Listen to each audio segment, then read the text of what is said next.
The 47th floor. The air smells different up here.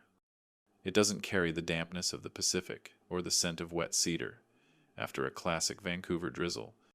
No, up here.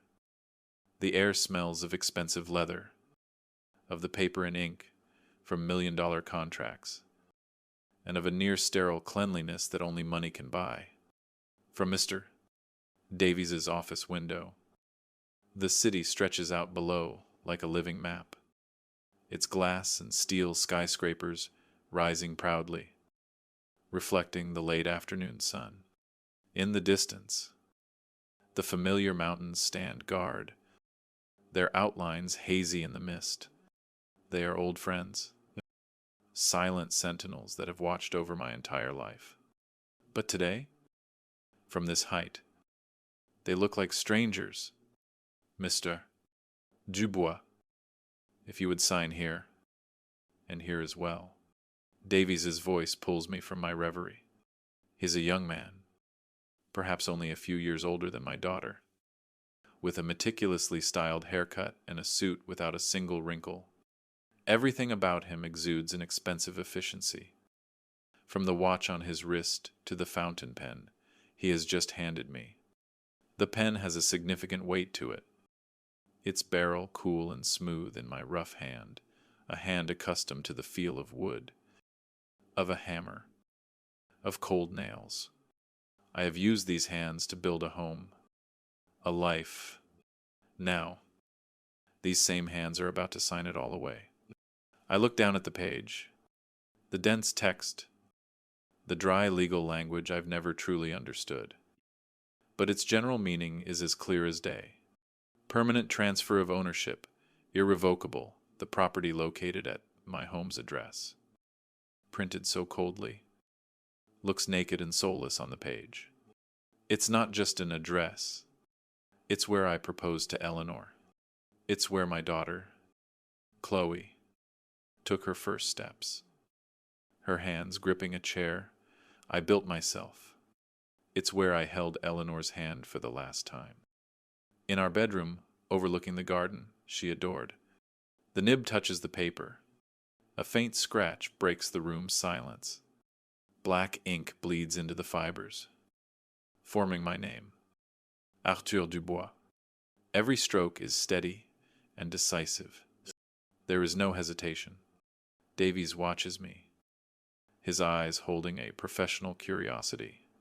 He's handled hundreds of transactions like this, but I can sense he finds something unusual about me. An old man selling the house he's lived in for nearly half a century. A prime piece of real estate in North Vancouver. In a swift cash deal to an anonymous investment firm. There is no sentimentality, no tears, no long-winded stories about memories, just a cold resolve. Very good, Davies says, retrieving the paper. We just need the notary's seal, and we're all set. This went more smoothly than I anticipated. Speed was essential. I reply, my own voice sounding distant, low and even. Speed. Yes. For the past 10 days, speed has been my only companion. Speed has been my weapon. It left no time for second thoughts. It left them no time for discovery. 10 days ago, I was still Arthur Dubois, a retired, widowed carpenter, living quietly in a house full of memories. A father whose arms and wallet were always open. But 10 days ago, a phone call changed everything. A phone call tore back the warm velvet curtain to reveal the cold, bare stage of the truth. I look out the window again. The sunlight momentarily blinds me. I've spent my life working under the sun, feeling its warmth on my back as I sawed planks and drove nails. I understand tangible things, things you can touch and feel. Oak smells different from pine. A nail driven straight holds better than one driven at an angle. A house built with love and care will stand for generations. These were the simple, honest laws of the world I knew. Davies' world. The world of numbers on paper. of electronic transfers and complex clauses, was another world entirely. Here, the value of my home was distilled into a number $2,100,000, a staggering figure, enough to make anyone's head spin. But to me, the number was meaningless. How do you put a price on the sound of Eleanor's laughter in the kitchen on a Sunday morning? How do you calculate the value of the scratches on the doorframe marking Chloe's height? How do you place a number on 45 years of dreams and sacrifices, of arguments and reconciliations, of love and of loss? They had managed to do it, Chloe and Liam. They had looked at my life and saw only a number that could get them a luxury condo in Whistler. With a view of mountains, they only visited on expensive ski weekends. The investment firm was very pleased with the inspection report. Davies continues, arranging the papers into a neat blue folder. They said the house is in phenomenal condition. Solid foundation. Updated plumbing and electrical. They mentioned the original builder must have been a master craftsman. I built it myself. I say quietly, not out of pride, but as a simple statement of fact.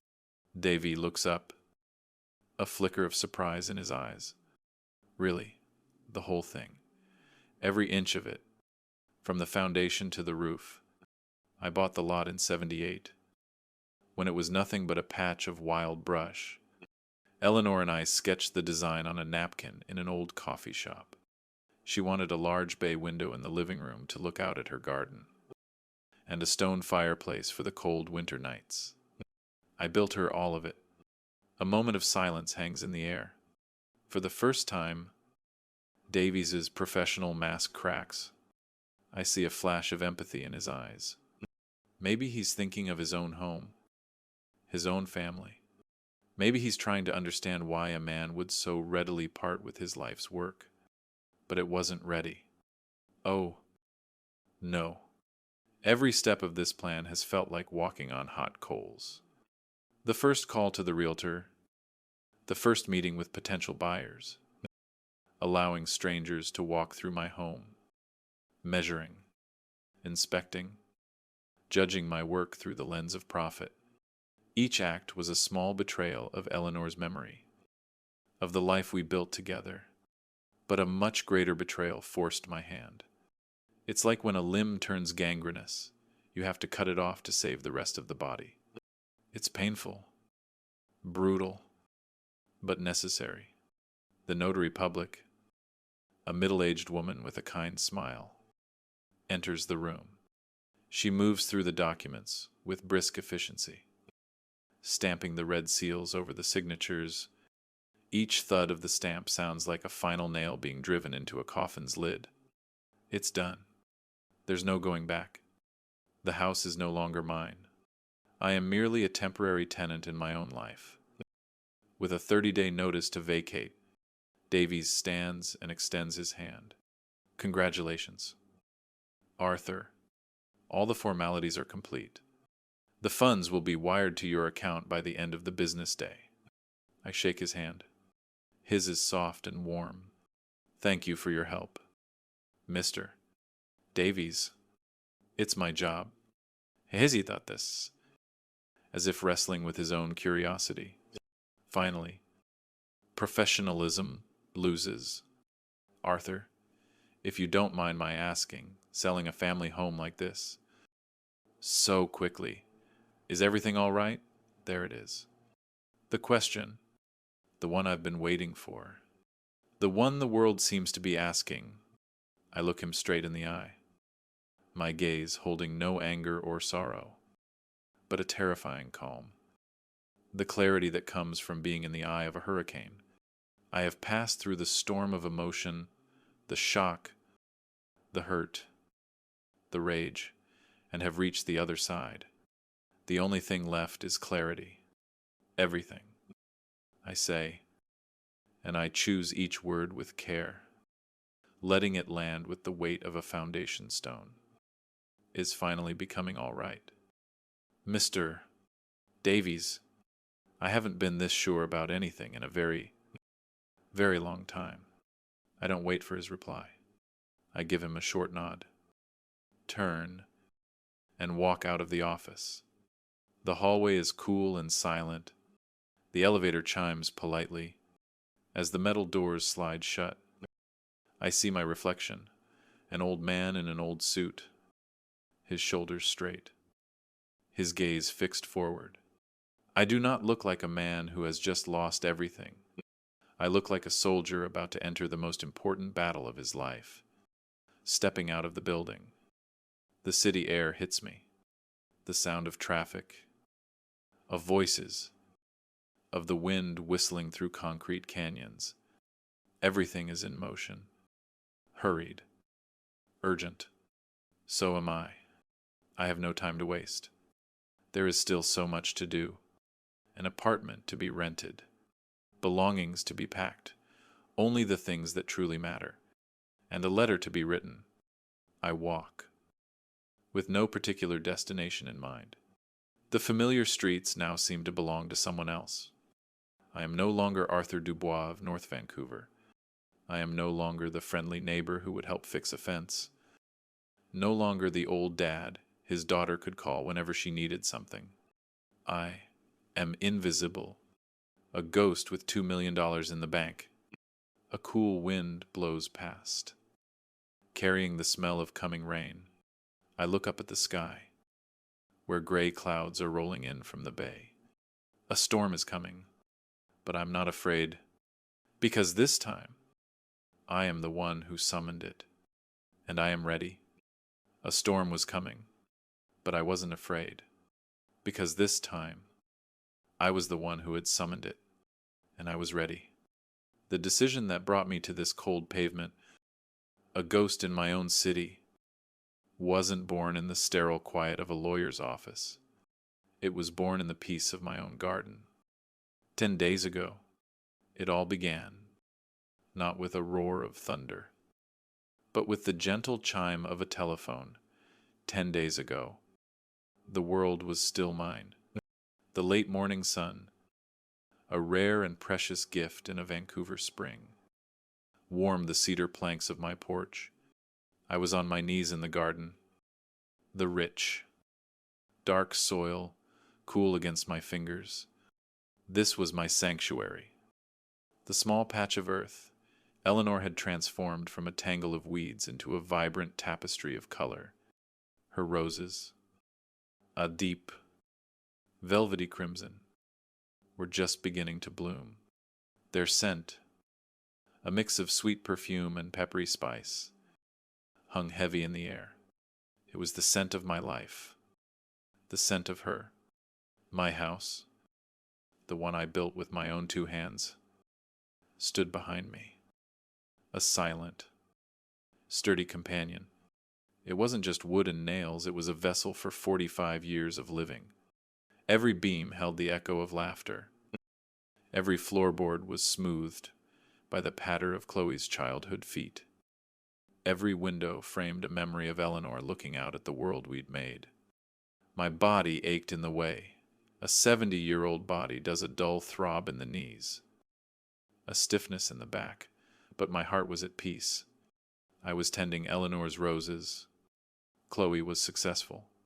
Life, in its quiet, widowed way, was good. That's when the phone rang. I brushed the dirt from my hands onto my trousers and walked inside, my muddy boots leaving prints on the kitchen floor, something Eleanor would have gently chided me for. The phone was on the wall, an old landline model. I picked it up, expecting it to be Mrs. Gable from next door asking about her finicky sprinkler system again. Dad. The voice was like a beam of sunlight. Chloe. A warmth spread through my chest. A familiar, powerful ache of love and pride. Sweetheart, how's Calgary? I settled into my worn armchair, the one positioned to get the best view of the garden. Oh, you know, Dad, endless presentations and networking events. Liam is in his element. Of course. Her laugh was bright. If a little tired, I was just calling to check in. How are you feeling? Your fall last week really worried me. My fall? It was hardly a fall. I'd missed a step on the back porch, slick with morning dew, and stumbled, catching myself on the railing. I'd scraped my shin and bruised my pride. Nothing more. But when I'd mentioned it to Chloe, her reaction had been one of disproportionate alarm. I'm fine. Chloe, just a clumsy moment. The shin is almost healed. You don't need to worry about your old man. I always worry about you, she said, her voice softening with that practiced sympathy I knew so well. You're all alone in that big house. Are you eating properly? Did you remember to take your blood pressure medication this morning? The questions were a familiar litany. They were cloaked in love, but they felt like tiny stones being placed on my shoulders, each one adding to a weight I didn't ask to carry, the weight of their perception of me a fragile, forgetful old man who couldn't be trusted to look after himself. Yes, sweetheart, I'm eating, and yes, I took my pills. Now, stop fussing and tell me about this big FinTech conference. Are you and Liam landing any new clients? We spoke for another 10 minutes. She told me about a potential investor Liam was trying to impress, about the dress she'd bought for the closing gala. I told her about the jays that had taken up residence in the old maple tree. It was our usual dance, a conversation of carefully curated details, each of us presenting the version of ourselves we wanted the other to see. Well, I should let you go. Dad, Liam's waving at me from across the hotel lobby. We have a dinner to get to. Of course. Have a wonderful time. I love you. Sweetheart, I love you too. Dad, talk soon. I heard a click, followed by a muffled, rustling sound. She must have dropped the phone in her purse, I thought, reaching to place my own receiver back in its cradle. But I paused. Through the earpiece, I could still hear sounds. And then I heard her voice. It was no longer the warm, caring voice of my daughter. This voice was different. It was sharp, cold, and laced with an exasperated weariness. My hand froze on the receiver. What I heard next shattered my world completely. It's a moment that changes everything. And if you've ever felt betrayed, you know exactly what I mean. Let us know in the comments if you've ever faced a moment that felt like this. And if this story is resonating with you, please don't forget to hit that like button and subscribe. It truly helps us bring more stories like this to you. Now, back to that fateful call. You see, it was Chloe. Her voice a low, urgent hiss. He slipped on the porch last week. It's only a matter of time before something serious happens. He's becoming a legal liability. Liam, legal liability. The words were like shards of ice in my ear. Not a worry, not a concern, a liability, a problem to be managed, a risk on a balance sheet. Then came Liam's voice, smooth and confident, the voice he used when he was closing a deal. I told you, darling, the house in North Van has to be worth over $2 million now. Easy. We could use that for the down payment on the Whistler chalet you've been eyeing. It's time to have the assisted living conversation, for his own good. Of course. The air in my lungs turned to stone. The scent of Eleanor's roses vanished. The warmth of the sun disappeared. My entire world narrowed to the plastic receiver, pressed against my ear, a conduit for the poison that was now flooding my veins. They weren't talking about my safety. They were talking about my assets. They were standing in a fancy hotel lobby in Calgary, carving up my life like a Sunday roast. Kluzicht, a long, theatrical sound of martyrdom. I know, I know. But how do we even start that conversation? He's so stubborn. He'll never leave that house willingly. We don't give him a choice, Liam said, his tone chillingly practical. We talk to a lawyer, power of attorney. We emphasize his decline. The slip on the porch is a perfect example. We frame it as a loving, tout responsable décision. We'll find a nice place for him. Something clean. He'll be safe. And we'll be free. I free. The word hung in the air between us, spanning the hundreds of kilometers from Calgary to my quiet living room. Free. From what? Free from the father who had paid for Chloe's university education, working overtime for 4 straight years. Free from the father who had co-signed the loan for their first car. Free from the father who had given them $60,000 for the down payment on their own condo. Money from my retirement savings. To the money Eleanor and I had earmarked for a trip to Italy, we never got to take free from their burden. I don't know how long I sat there, frozen, listening to them discuss the logistics of my disposal. They talked about real estate agents. They talked about capital gains tax. They talked about how to sell off my tools and furniture. My entire existence. My life's work. My memories. All reduced to a series of inconvenient tasks to be completed before they could claim their prize. Finally, I heard another rustle, a decisive click, and then silence. The silence was more deafening than their words. It was the silence of a tomb. My tomb, the one they were so busy preparing. Slowly, carefully, I placed the receiver back in its cradle. My hand was shaking, not with age or weakness, but with a rage so profound, so cold. It felt like it could have frozen the sun. I stood up from my chair. My knees didn't ash. My back wasn't stiff. The frail old man my daughter saw me as had vanished. In his place stood something else, something harder. I walked through my home, but it wasn't my home anymore. It was a property, an asset. I ran my hand along the smooth oak of the dining table I had built for our 25th anniversary. It was now Lot 34 antique dining set. I looked at the stone fireplace, each stone hauled from the Capilano River and set in place by my own hands. It was now a key selling feature. I stood in the doorway of Chloe's old room, still painted the pale yellow she had chosen when she was 16. It was now the second upstairs bedroom, with mountain view. They had taken my life and put a price tag on it. They had looked at my love and seen only an obstacle. They had listened to my heartbeat and heard only the ticking of a clock, counting down the moments until they could cash in. I walked back into the kitchen and stood before the small corkboard next to the phone. It was covered in faded photographs and old scraps of paper. In the center was a drawing Chloe had made in kindergarten. It was a picture of our house, with a ridiculously large sun smiling down on it. There were 3 stick figures holding hands in the front yard. Underneath, in wobbly crayon letters, she had written, "My forever home."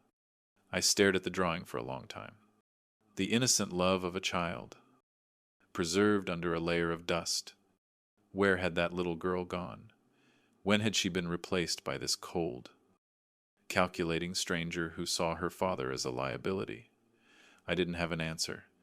But as I stood there in the unnerving silence of my own house, a new feeling began to push through the ice of my anger. It was resolve. A resolve as hard and unyielding as the granite of the mountains outside my window.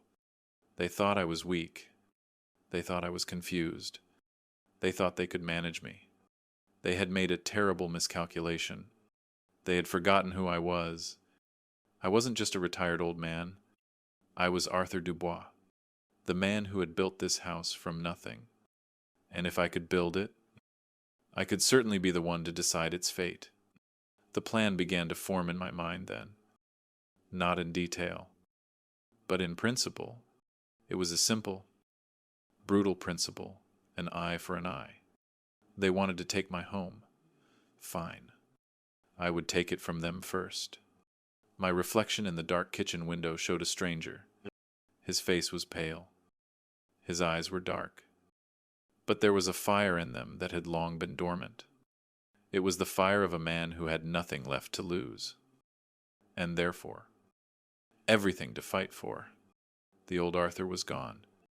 The loving, doting, ever-forgiving father was dead.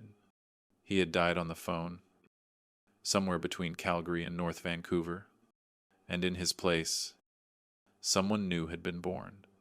This new man, this stranger wearing my face, turned away from his reflection in the dark glass. He left the child's drawing of a forever home tacked to the corkboard, a relic from a life that was no longer his. He walked out of the kitchen, his footsteps unnaturally loud, in the profound silence, and moved toward the one room in the house that had always been exclusively his, the study. My study was a room built of wood and books. The walls were lined with shelves I'd crafted from Douglas fir, and they were heavy with the weight of knowledge tomes on joinery and structural engineering, biographies of great architects, and worn-out novels Eleanor had insisted I read. The air smelled of old paper, lemon oil, and the faint, pleasant aroma of cedar from a small chest in the corner.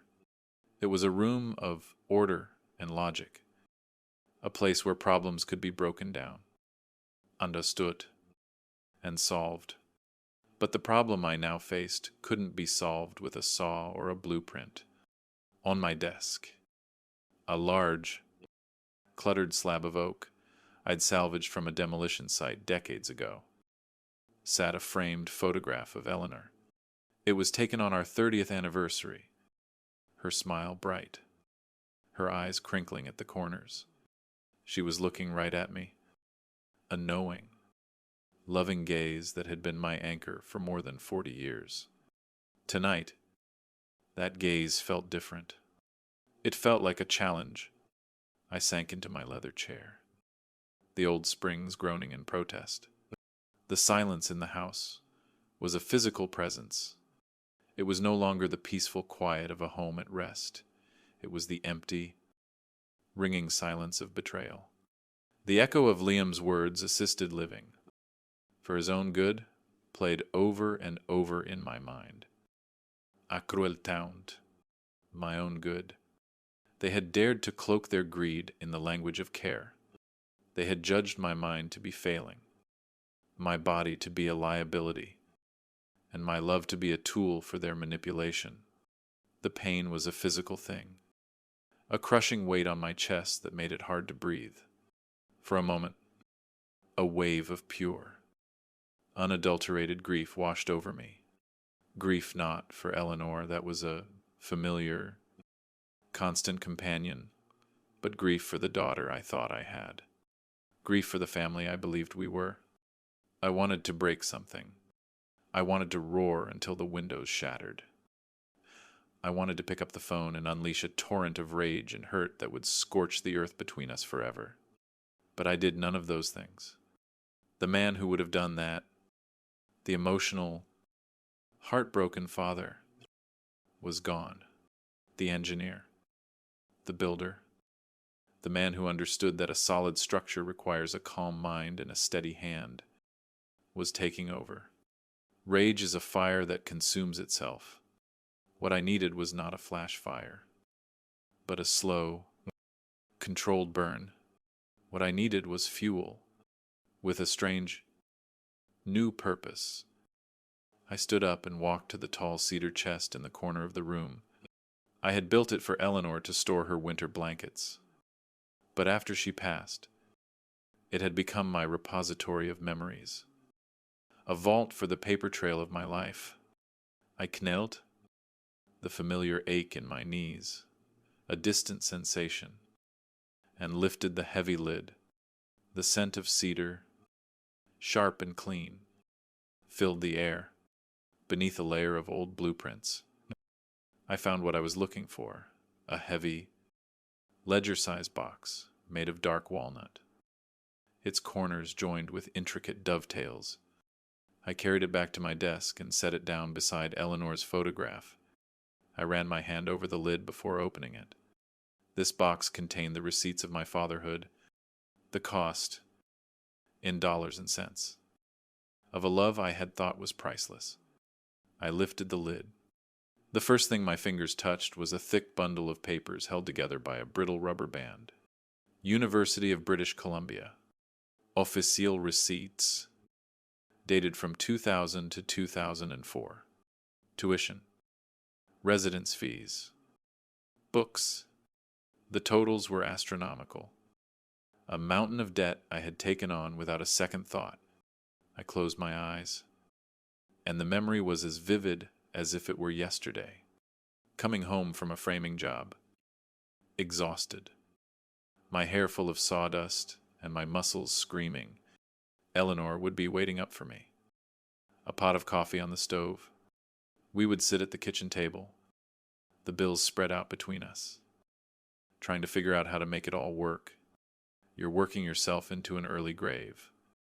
Arthur, she'd said one night, her hand gently massaging my tense shoulder. She deserves this. Ellie, I'd replied, my voice raspy with fatigue. She's so smart. She deserves a better start than we ever had. Eleanor had leaned down and kissed the top of my head. Just don't give her so much that she forgets what it's worth. Her words, a gentle warning then, were a searing indictment now. You give him so much, and Chloe had forgotten all of it. Beneath the tuition receipts was a glossy, oversized invoice from a catering company. The Stanley Park Pavilion wedding reception, $32,000. I remembered the conversation that led to this bill as if it were a fresh wound. I had offered them $10,000, a significant sum for me, but a fortune I was willing to part with for my only daughter's happiness. Chloe had cried, real tears. She'd talked about her dream wedding, about the pictures she'd seen in magazines, about how all her friends were having lavish affairs. Liam had stood by silently, a supportive fiancé, letting her work her magic. And I, the man who could never bear to see his daughter cry, had caved. I took out a line of credit against this house, and worked every weekend for 8 months to pay it off. I remembered the father-daughter dance. She had rested her head on my shoulder, the silk of her ridiculously expensive dress rustling against my rented tuxedo. Thank you, Daddy, she'd whispered. You're the best father in the world. I'll never forget this. She had forgotten. Or perhaps, to her, it was simply what she was owed, an entry in a ledger that she felt entitled to. The final set of documents in the box was the most bitter. It was a loan agreement from a credit union, with my signature at the bottom as guarantor. The loan was for $50,000. For Liam's innovative financial tech startup. He had presented it to me with slick charts and confident projections. Chloe had sat beside him, her eyes shining with belief in her husband. It's a sure thing. Arthur, Liam had said, we'll pay you back. With interest. Within 2 years. Dad, this is their big break. Chloe had pleaded, please, we just need a little help to get it off the ground. I had my doubts. Liam's confidence had always struck me as hollow, but I had looked at my daughter's hopeful face, and I had signed. The startup folded in less than a year. There was no talk of paying me back. There was only a quiet, unspoken agreement that the loss was mine to absorb. Another sacrifice laid at the altar of their happiness. I laid the 3 sets of papers side by side on my desk, her education, her wedding, her husband's failure, a trilogy of my devotion, the physical evidence of my love, and their entitlement. The rage I had suppressed earlier returned, but it was different now. It was no longer a hot, blinding fury. It was a cold, clarifying anger. It was the anger of a man who finally understands the rules of a game he has been losing for years. My gaze drifted to Eleanor's photograph. Her smile seemed to hold a hint of sadness, of knowing, and then I heard her voice, as clearly as if she were standing right behind me. It was a memory from long ago. A conversation we'd had after I'd agreed to lend my cousin money I knew I'd never see again. She had taken my hand in hers, her touch firm and gentle. "Arthur," she'd said, her eyes looking deep into mine, "your kind heart is your greatest asset. It's what makes you the man I love. But you must be careful. Don't ever let it become your greatest weakness. Don't ever let it become your greatest weakness." The words echoed in the silent room. It was not an admonishment. It was permission. Permission to stop being the endless well of generosity they had come to take for granted. Permission to protect myself. It was the final piece of the puzzle falling into place. My love for my daughter was not the problem. My inability to see how that love was being weaponized against me. That was the weakness. A profound calm settled over me. The pain was still there. A deep, résonnant ache. But it was no longer a crippling weight.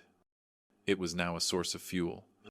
The lion, wounded and cornered, was finally awake. And it was hungry. I methodically placed the papers back into the walnut box. The tuition receipts, the wedding invoice, the defaulted loan. Each one was a reason. Each one was a justification. I closed the lid. The soft click of the latch was a sound of finality. The past was now a closed case. It was time to design the future. I stood up from my desk and walked over to the bookshelf.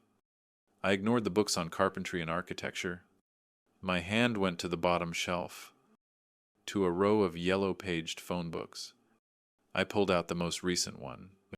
My fingers, steady now, flipped through the pages. I wasn't looking for a therapist or a grief counselor. I was past that. I was looking for a weapon, a different kind of craftsman. My finger stopped on a name under the real estate section, a name with a large confident advertisement promising fast, discreet sales. My course was set. The plans were beginning to form in my mind, clean and precise as a blueprint. They had treated my life as a business transaction. Very well. It was time to show them what a lifetime of building things taught a man about taking them apart. They had treated my life as a business transaction. Very well. It was time to show them what a lifetime of building things taught a man about taking them apart. And the first step in any deconstruction is to sever the structure from its foundation. The phone felt unnaturally light in my hand as I dialed the number from the advertisement. There was no tremor, no hesitation. The man who answered had a voice that sounded exactly like his ad, looked confident, efficient, and slightly aggressive. "Markham Realty." Mark speaking. "Mr. Markham," I began, my voice steady. "My name is Arthur Dubois. I have a property in North Vancouver I need to sell. I am interested in a fast, private, cash sale. How quickly can you move?" There was a fractional pause on the other end, the sound of a predator sensing opportunity. "Mr. Dubois," he said, his tone shifting from professional to predatory. "With the right property. Quickly is my specialty. Tell me what you have." I gave him the address and a brief, factual description of the house, square footage, number of bedrooms, lot size, the year it was built. I mentioned the custom woodwork and the solid construction. I did not speak of the memories. I did not speak of Eleanor's garden. I spoke of it as an asset. A commodity, exactly as they had. I can be there in an hour, Mark said, the excitement palpable in his voice. He was true to his word. An hour later, a sleek black sedan pulled into my driveway. Mark Markham was exactly as I'd pictured him. Sharp suit, expensive shoes, and the hungry eyes of a man who measured the world in commissions. He walked through my home with a practiced, appraising gaze, his phone out, taking pictures. He didn't see a life, he saw features. He noted the excellent natural light in the living room where Chloe took her first steps. He admired the gourmet potential of the kitchen where Eleanor taught her to bake. He praised the hardwood integrity of the floors I had laid on my hands and knees. "You've got a gold mine here, Arthur," he said, dropping the formal Mr. Dubois, a real gem, original owner, impeccably maintained. My private buyers will eat this up. No open houses, no signs on the lawn, all discreet. I have an investment group from Toronto that buys properties like this, sight unseen. "What's the number?" I asked, cutting through his sales pitch. He stopped, a little surprised by my directness. He looked around one last time. I did a quick calculation in his head and named a figure. Given the market and the desire for speed, we list at 2.2 million. They'll likely offer 2.1 cash. Close in 10 days. The number was a punch to the gut, even more than Liam had estimated. It was an obscene amount of money for a place built on love. "I do it," I said. The next few days were a blur of efficient, impersonal activity, while Chloe and Liam were in Calgary, presumably congratulating themselves on their cleverness. My life was being dismantled, piece by piece. Surveyors came and went. An inspector, hired by the buyers, produced a glowing report that praised my craftsmanship in cold, technical terms. Emails flew back and forth. Documents were couriered to my door for signatures.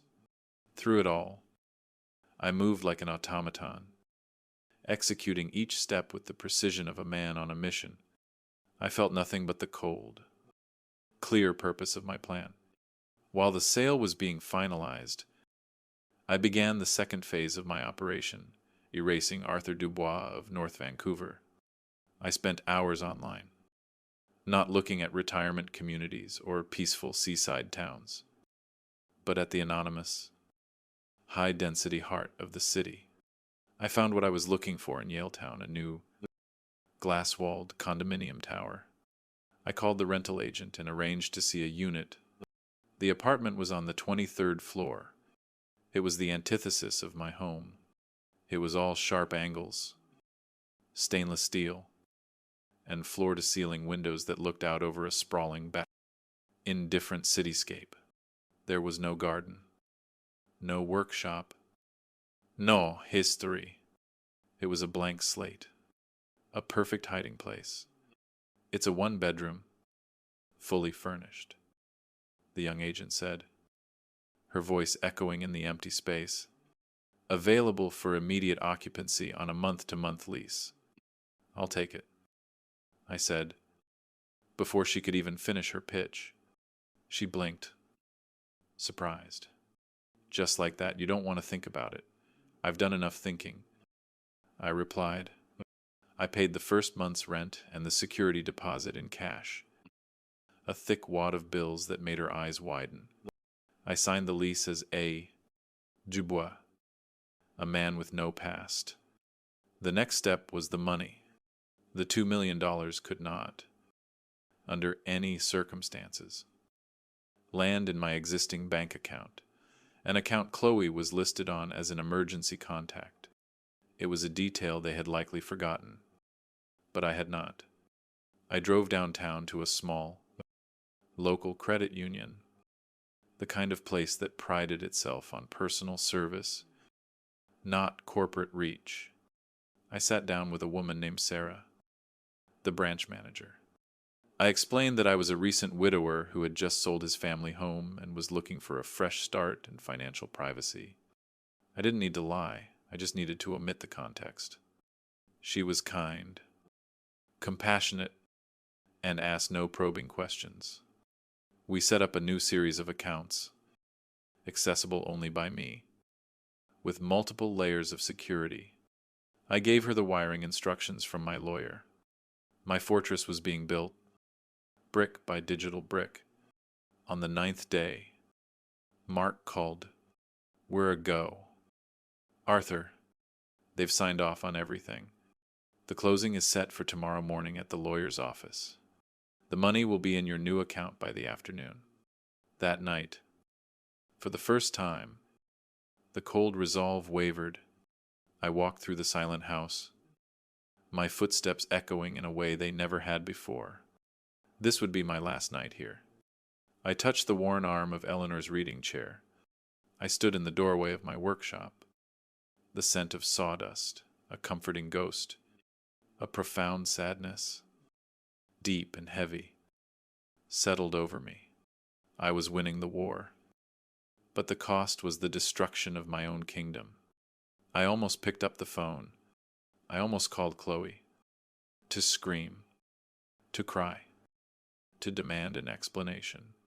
But then I pictured her face, her eyes shining with false sympathy as she spoke of my safety, while her mind was on the Whistler Chalet, and the resolve hardened once more. Turning from ice to steel, this wasn't just about punishment. This was about survival. After the closing the next morning, my first stop was a locksmith. I met his van back at the house, my house for only a few more hours, changing all the locks. I told the man, a grizzled fellow named George, front, back, and the garage side door. Security issue, he asked, prying the old brass lock set from the front door, the one Eleanor had picked out. An ownership issue, I replied. I watched as he drilled and fitted the new locks. They were modern, silver, and looked brutally efficient. They clicked into place with a sharp, definitive sound that echoed the closing of a chapter. He handed me a small ring with 3 new keys. They felt alien in my hand. With the house secured, I began the final, most difficult task. Packing. But I wasn't packing to move. I was curating a life. I walked from room to room, deciding what was essential and what was merely sentimental. The large, heavy furniture would have to stay. The dishes, the linens, the accumulated clutter of a lifetime, all of it would be left behind. I took only a few things.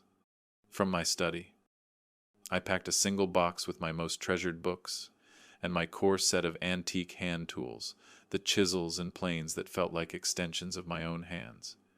From the bedroom, I carefully wrapped Eleanor's silver jewelry box and the small stack of her favorite novels from her nightstand. I went to the cedar chest and took out the walnut box containing the receipts of my sacrifices. It would serve as a permanent reminder of why this had to be done. Finally, I went through every photo album, carefully removing only the pictures of Eleanor and me. The photos of Chloe as a baby, a child, a graduate, a bride I left behind. She was no longer a part of the story I was choosing to keep. With my few boxes loaded into my truck, I turned to the last phase of the plan. I sat down at the kitchen table, the table where we had shared thousands of meals, and took out a single sheet of fine stationery I'd found in Eleanor's desk. I picked up my favorite fountain pen. The letter had to be perfect, not emotional, not angry. It had to be a document as cold and final as the deed of sale I had signed. After several drafts, I found the right words. Chloe and Liam, if you are reading this, it is because your keys no longer work. They no longer work because this is no longer my house. I overheard your phone conversation from Calgary. I heard you call me a burden. I heard you making plans to put me in a home and sell my life's work for your Whistler chalet. You were right about one thing. The house was indeed valuable. I sold it yesterday. The deal was for $2. 1 million. Cash. The money is now in a new bank account that you will never find. This was my decisive move. I have moved on. Do not try to find me. Your belongings from the guest room have been packed and are being held at a storage facility. You have 30 days to claim them. After that, I am no longer responsible. For 40 years, I gave you everything I had. In return, you plan to discard me like a piece of old furniture. I hope the freedom you so desperately wanted was worth the price. You have it now. Dad, I folded the letter, sealed it in an envelope, and wrote their names on the front. My final act was the most calculated. I had spent an evening researching, and the small device I'd ordered had arrived that morning. It was a wireless security camera, cleverly disguised as a USB phone charger. I plugged it into the wall outlet by the front door, the one with a perfect, unobstructed view of the entryway. I linked it to an app on my new smartphone. The image that appeared on the screen was crystal clear. I took a roll of strong tape and affixed the envelope to the inside of the front door, right at eye level. It would be the first thing they saw after they inevitably broke in. I took one last walk through the empty feeling rooms. I said a silent goodbye to the ghost of my wife, hoping she would understand. Then, I walked out the front door for the last time. I locked the noir, unfamiliar lock, from my truck. I looked at the camera feed on my phone one last time. The entryway was empty, silent, waiting. My trap was set. The engineer had built his final, perfect machine. Now, all I had to do was wait for the subjects to enter the experiment. The engineer had built his final, perfect machine. Now, all I had to do was wait for the subjects to enter the experiment. And so, for the next 3 days, I waited. Waiting is a strange craft. For a man who had spent his life in motion, sawing, hammering, building, the stillness was the hardest part. My new apartment in Yaletown was a silent, stérile fortress. The air didn't smell of sawdust or Eleanor's baking. It smelled of nothing. The view from my window wasn't of a garden I had nurtured, but of 1,000 other windows, 1,000 other anonymous lives. It was the perfect observation post. I lived by the glow of my tablet. The camera feed a permanent fixture on the screen. It was a small, silent window into a world I had abandoned. I watched the sun trace its path across the floor of my old entryway. I watched a spider build a web in the corner of the doorframe. I watched as the mail carrier, a young woman who always had a smile for me, pushed letters through the mail slot, unaware that the recipient was no longer in residence. Each thud of the mail hitting the floor was a small, hollow echo of a life that was now over. I ate simple meals from the grocery store downstairs, food that required no real cooking. I slept on a mattress that still had the faint chemical smell of the factory. I was living in a state of suspended animation, a ghost haunting his own aftermath. The cold, hard resolve that had fueled my actions remained, but beneath it, a sliver of doubt tried to take root. Had I gone too far? Was there another way? Then I would remember the chilling sound of Chloe's voice calling me a legal liability. I would hear Liam's smooth, dismissive tone as he planned to put me in a nice, clean place, and the steel would return to my spine. This wasn't cruelty. This was a consequence, a lesson in value, taught in a language they would finally understand. It happened on Friday afternoon, just after 5 o'clock. I was sitting in the single armchair that came with the apartment, a cup of tea growing cold in my hand. When my tablet buzzed, a small notification appeared at the top of the screen. Motion detected. My heart, which I thought had turned to stone, gave a powerful lurch. I leaned forward, my eyes fixed on the screen. A sleek black SUV Liam's car was pulling into the driveway. The image was perfectly clear. The curtain was about to rise. Chloe stepped out first, stretching her arms over her head after the long drive from the airport. She was wearing a stylish business suit, looking confident and successful. Liam emerged from the driver's side, pulling their expensive suitcases from the back. They moved with the casual, proprietary air of people returning to a home they owned, to a future they believed was guaranteed. I watched them walk up the stone path, the path I had laid myself 30 years ago. Liam was saying something, gesturing with his hand, and Chloe laughed. The sound was inaudible, but I could see it in the tilt of her head, the brightness in her eyes. They were happy.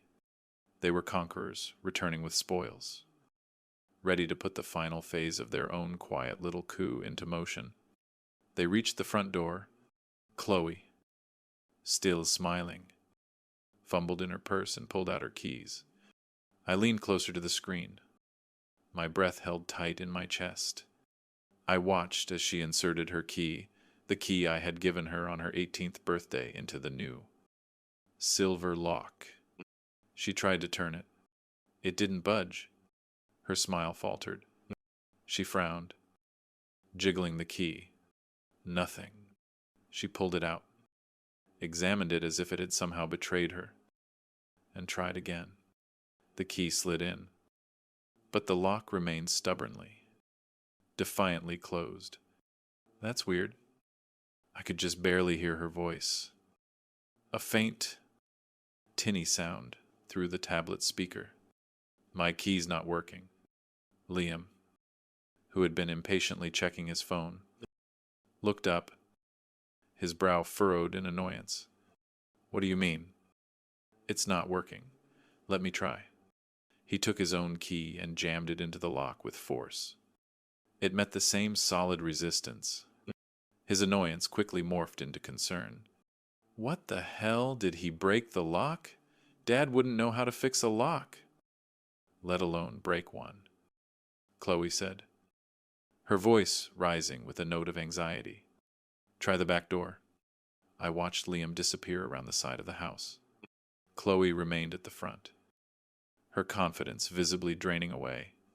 She pulled out her phone.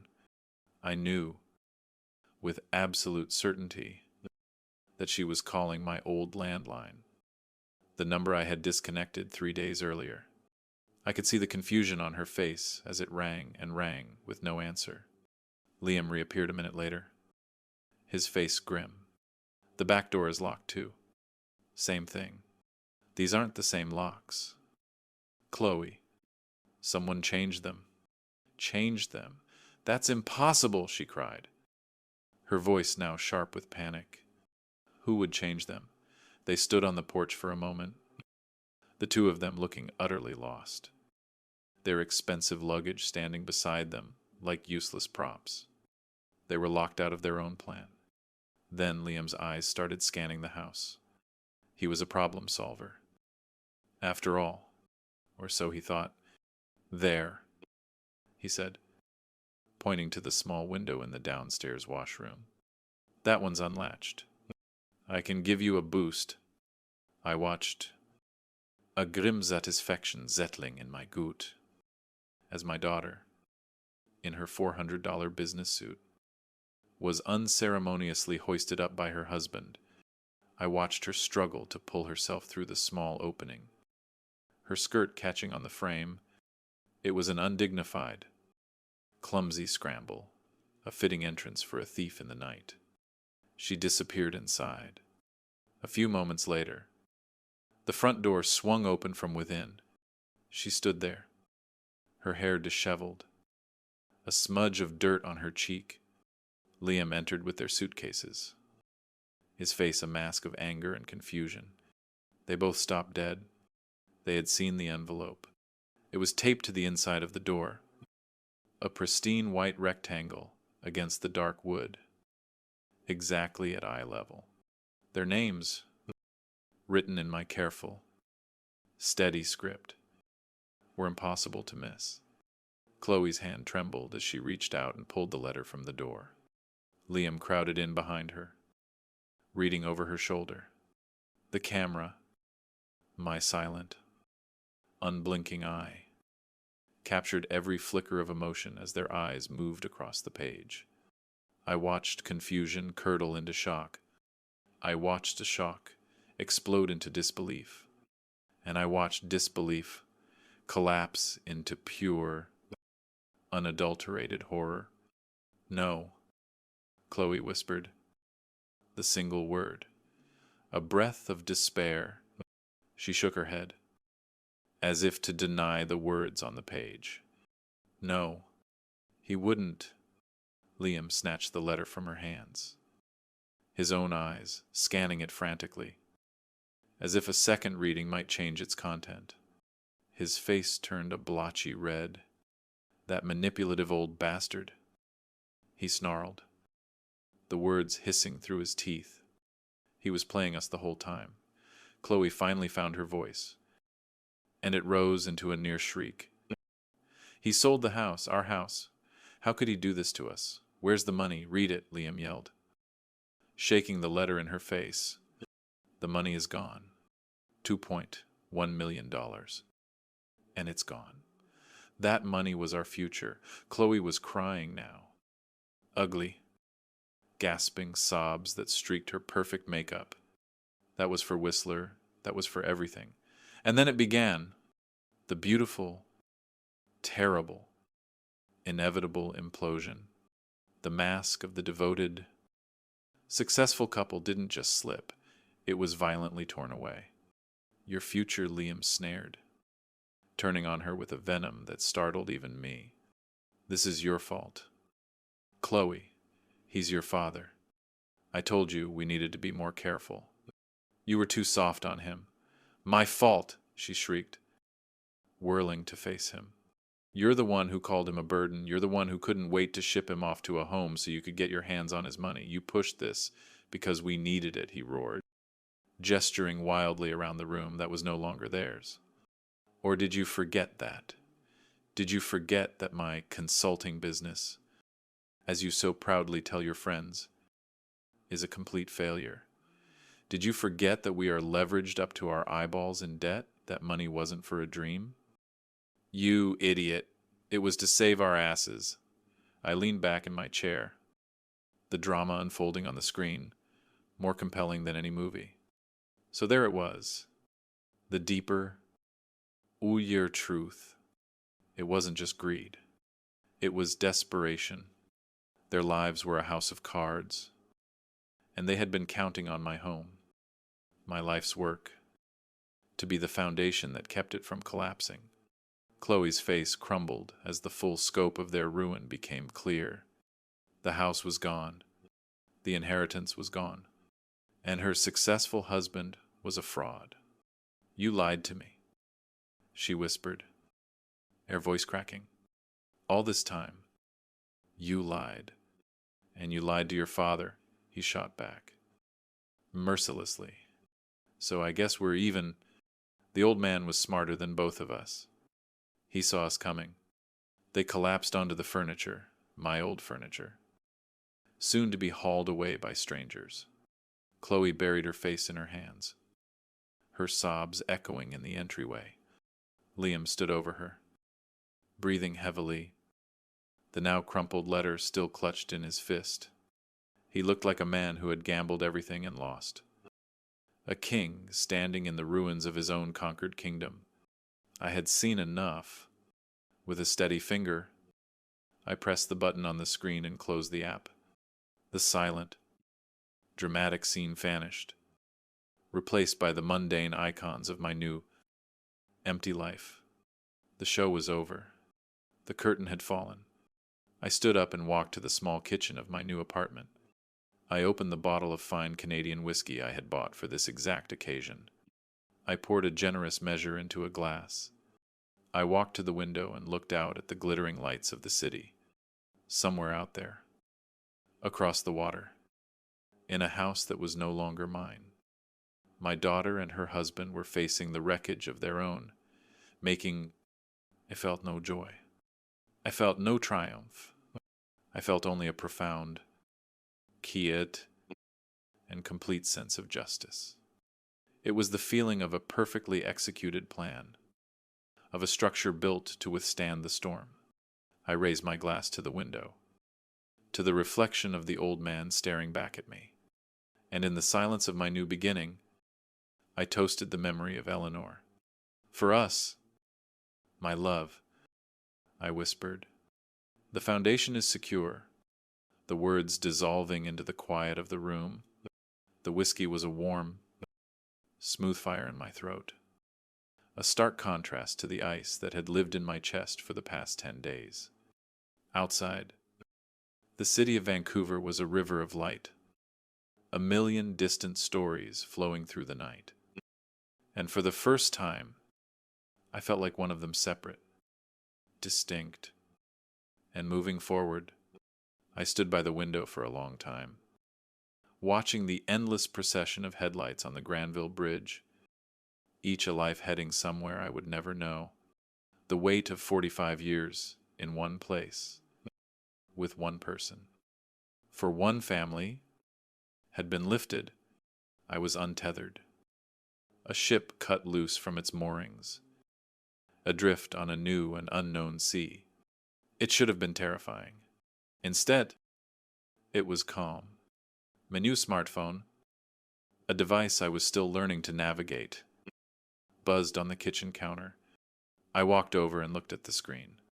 A text message from a number I didn't recognize.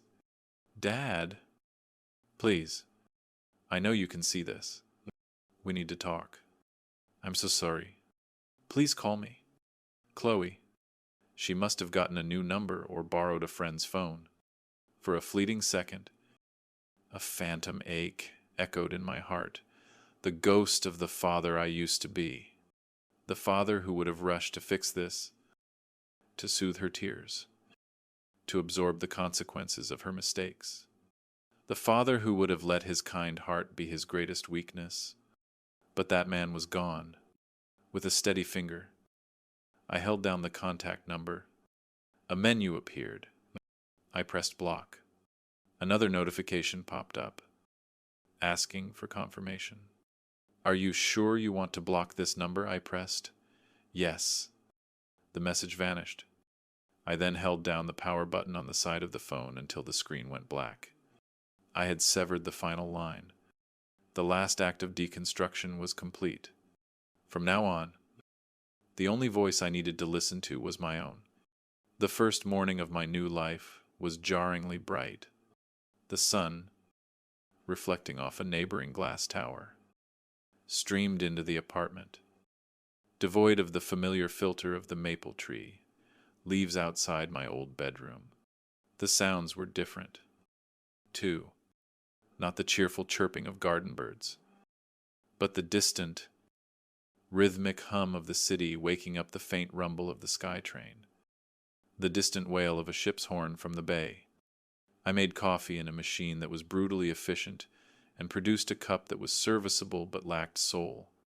I sat in the single armchair and drank it, looking not at a garden, but at the sharp, clean lines of my new, anonymous world. There was no sadness. There was only a quiet sense of possibility. I spent the day unpacking the few boxes I had brought with me. It was a ritual of reclamation.